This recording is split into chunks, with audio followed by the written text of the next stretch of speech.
Assalamualaikum warahmatullahi wabarakatuh. Salam dan bahagia. Saya Kiki Luki Novalia MPD, calon guru penggerak angkatan 7. Pada kesempatan kali ini, saya ingin berbagi tentang koneksi antar materi, yaitu kesimpulan dan refleksi modul 1.1. Selama mempelajari modul 1.1, hal yang saya dapatkan yaitu yang pertama, mempelajari dan memahami pemikiran Ki Hajar Dewantara tentang pendidikan yang menuntun sesuai kodrat anak, baik kodrat alam maupun kodrat zaman, memerdekakan dan menghamba kepada murid. Yang kedua, melakukan refleksi dan evaluasi diri sebagai seorang pendidik. Yang ketiga, menemukan banyak ide dan gagasan tentang penerapan pembelajaran yang menuntun dan guru sebagai amil. Sebagai guru, saya harus dapat membantu murid menemukan dan mengembangkan bakat dan potensi diri yang dimiliki sebagai bekal kesuksesan di masa depan. Membekali murid dengan kecakapan abad 21 sesuai dengan tuntutan zaman, namun tetap berpegang pada kultur budaya Indonesia, utamanya kearifan lokal, serta memiliki budi pekerti yang baik. Setelah mempelajari modul untuk memahami pemikiran serta filosofi pendidikan dari Bapak Ki Hajar Dewantara, saya kemudian melakukan refleksi dan evaluasi diri. Di antaranya saya menyadari bahwa peran saya terkadang sebagai guru lebih dominan.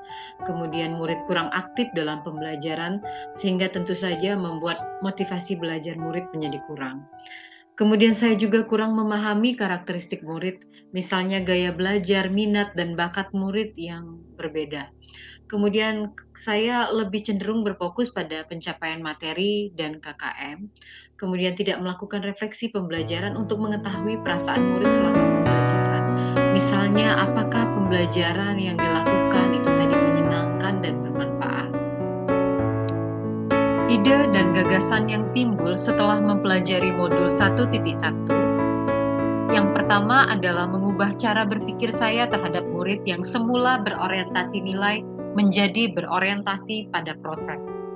Yang kedua, saya menyusun rencana pembelajaran menggunakan metode dan model pembelajaran yang bervariasi serta berpusat pada murid, sehingga pembelajaran diharapkan menjadi aktif, inovatif, kreatif, dan menyenangkan.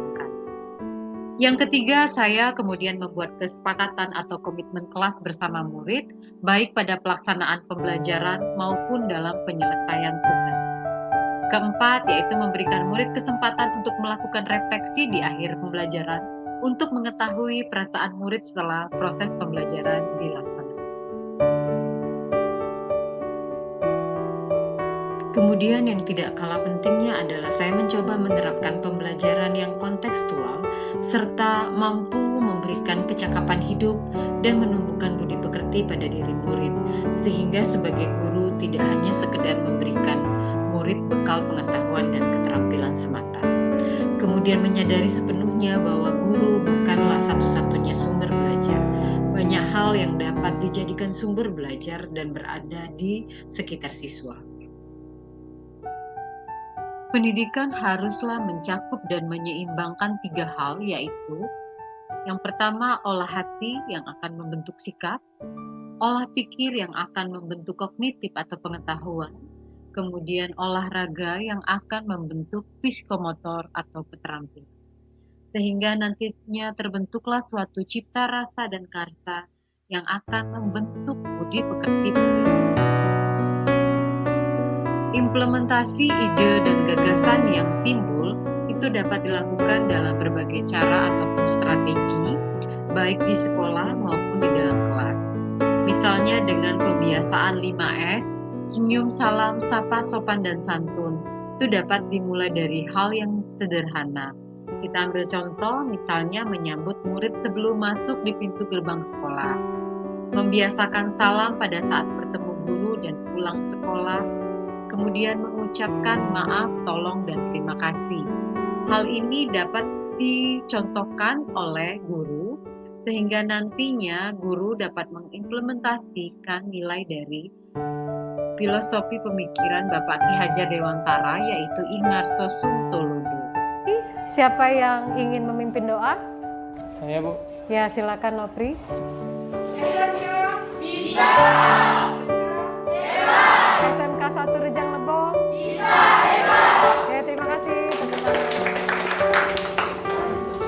Baik, sebelum mulai pelajaran hari ini, Ibu mau bertanya dulu, siapa yang tadi sarapan di rumahnya?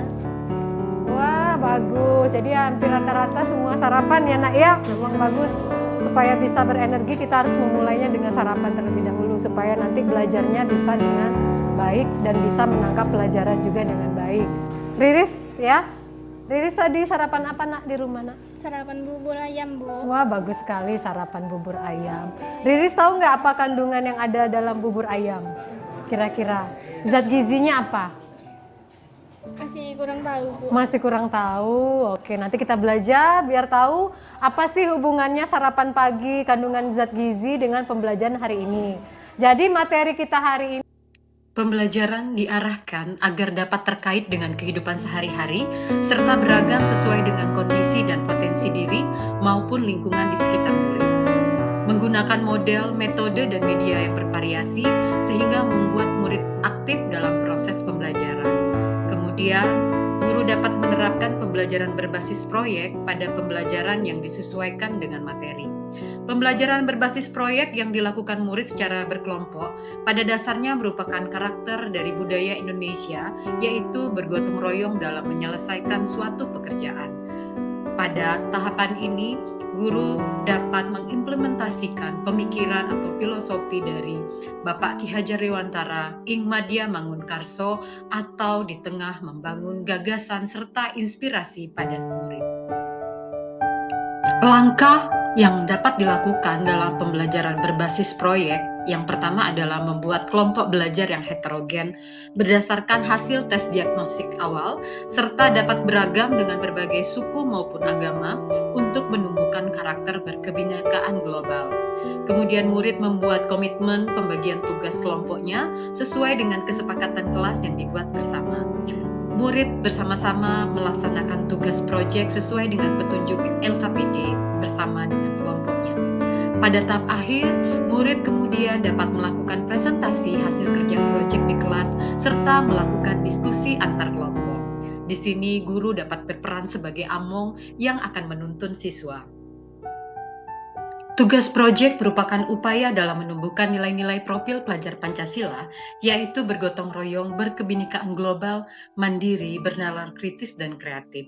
Selain itu, tugas proyek yang diberikan juga dapat diarahkan untuk menumbuhkan karakter beriman dan bertakwa kepada Tuhan Yang Maha Esa, serta berakhlak mulia. Misalnya, peduli terhadap lingkungan. SMK! Hebat! SMK! Bisa hebat! Demikianlah kesimpulan dan refleksi dari modul 1.1 yang telah saya lakukan. Terima kasih atas perhatiannya. Ayo terus tergerak, bergerak, dan menggerakkan. Salam dan bahagia.